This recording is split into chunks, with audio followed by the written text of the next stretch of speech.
The tunnel was narrow and the water surprisingly cold. As we made our way through the passages and waterways of a long ago civilization, we were walking back in time to a period once belonging to the ancient citizens of Jerusalem and the nation of Judah. As we walked, the noise of moving water and the chatter of excited voices echoed across the tunnel walls and down the long and winding corridor of this extraordinary landmark. The sights and sounds from this historic waterway were ringing loud and clear, and its message was unmistakable.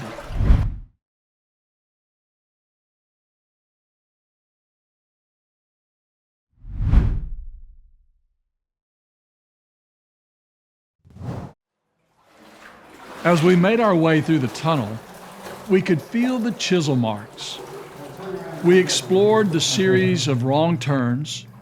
We even experienced a few of the challenges of maneuvering through the crowded and cramped conditions.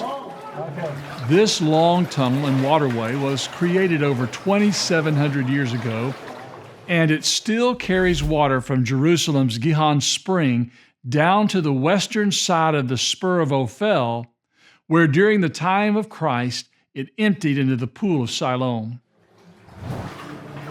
About halfway into our journey, we could feel the tunnel begin to widen and then make a very sharp turn. The hairpin turn was created when excavators digging from opposite ends finally approached the planned rendezvous. A record of that meeting was chiseled into the tunnel wall near the southern end. The original inscription was removed and is now on display at a museum in Istanbul. A replica now hangs near the place where it was discovered. Written in ancient Hebrew, the inscription reads, "While the stonecutters were wielding the picks, each toward his co-worker, and while there were still 3 cubits to tunnel through, the voice of a man was heard calling out to his co-worker. And on the final day of tunneling, each of the stonecutters was striking the stone forcefully so as to meet his co-worker, pick after pick. And then the water began to flow from the source to the pool, a distance of 1,200 cubits. These ancient excavators began their work just beyond the Gihon Spring, near the end of a small tunnel created by the Canaanites sometime during the Middle Bronze Age period.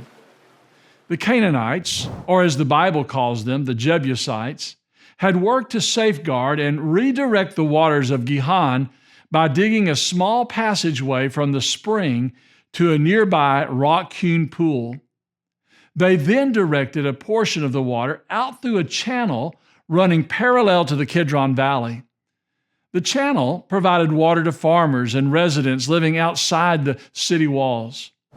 During the reign of King David of Judah, this channel may have been the means by which Joab and his men infiltrated the city when King David captured it for his capital city in the year 1004 BC. Both the rock-hewn pool and the spring were accessed by a secret underground tunnel and protected by massive towers and walls. Just west of the tower and spring, and continuing on from the Canaanite tunnel, this newer and much longer tunnel begins.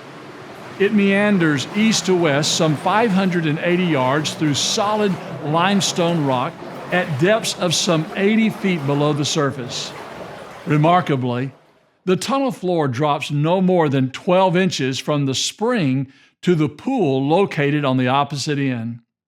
So if the Canaanites dug the rock-hewn pool and water channel situated in the Kidron Valley, who engineered the extraordinary tunnel traveling underneath the city?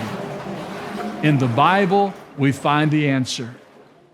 In the 8th century BC, during the reign of King Uzziah, Jerusalem expanded westward across the Central Valley and on top of present-day Mount Zion. But its main water source at the Gihon Spring still lay outside the main city walls.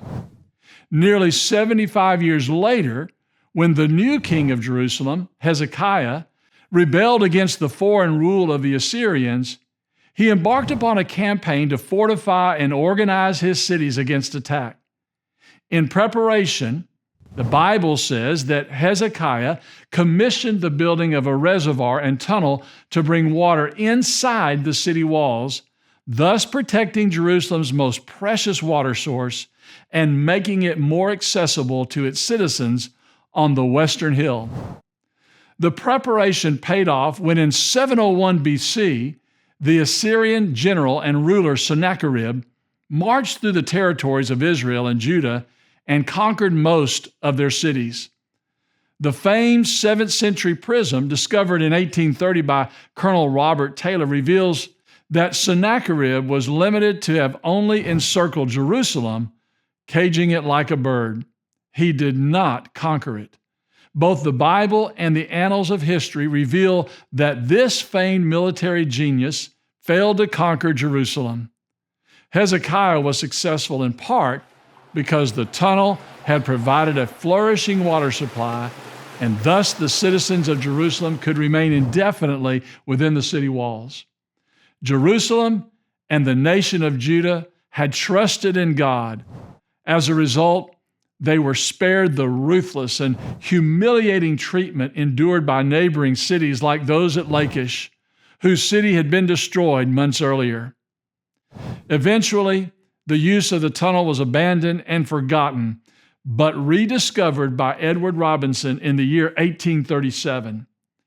The tunnel today stands as credible testimony to the accuracy and reliability of the Bible.